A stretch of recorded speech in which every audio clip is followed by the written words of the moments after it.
send John and the Reverend to Washington, those $2,000 checks will go out the door, restoring hope and decency and honor for so many people who are struggling right now. And if you send Senators Perdue and Loeffler back to Washington, those checks will never get there. It's just that simple. The power is literally in your hands. Let's get some analysis on this and speak to Dan Raviv. He's a columnist at Newsday and joins us from Washington. Dan, good to speak to you. Now, American politics never disappoints. It's a real nail-biter for political nerds like you and I. This is really one to watch. How do you see it going?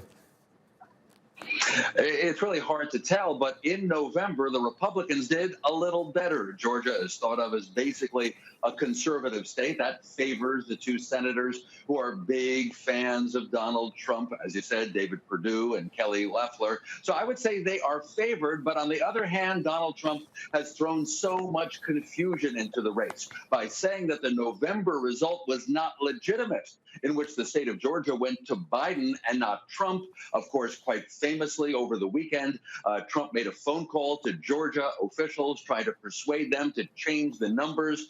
Therefore, some Republicans in Georgia might not want to vote today, thinking the whole thing is illegitimate.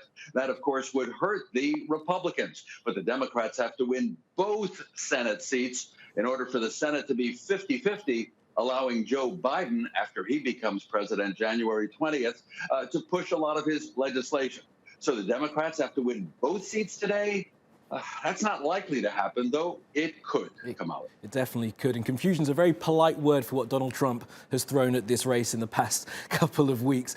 Now, just explain to us why it is so important for either side to try and hold the Senate at this point, in this moment in history in American politics. Well, first, I do want to make clear there are many Americans, including investors on Wall Street, who would prefer what's called divided government, where we will have a Democrat as president, Joe Biden. The Democrats control the House of Representatives, but the Senate has been controlled in recent years by the Republicans. Investors like that because it means Biden can't push through anything too left-wing, too liberal or progressive. You can imagine that Biden and his future vice president, Senator Kamala Harris, would like to control the Senate. That way, Biden can get things done, including changes to the tax rates, including, rejoining the Paris Climate Change Accord, making other changes, undoing what Donald Trump has done. Biden really wants a united Congress helping him.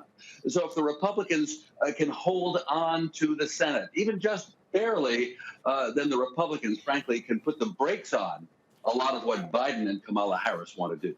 And Dan, the final point here, I think, and what's most fascinating and kind of depressing about US politics is whichever side of this wins, we're not going to see the country come together, are we? We're going to see it divided even further, potentially. Well, all these things are step by step. Again, there are many Americans who feel that the past 4 years under Donald Trump have been very divisive. You accuse me of being polite? Okay, I'll continue that way. It's been a strange time the past 4 years. Others, by the way, say Barack Obama's 8 years beforehand also were divisive. So will the country come together? Well, step by step. Today, the elections in Georgia. Then the new Congress gets to work. The new president will be sworn in right here in Washington, January 20th. But will Trump make it easy? Will he go away quietly? Will he be polite and gracious? It appears not. You definitely know the answer to that, Dan. Okay, thank you for that analysis. We wait and see what happens out of that Georgia Senate race. Thank you.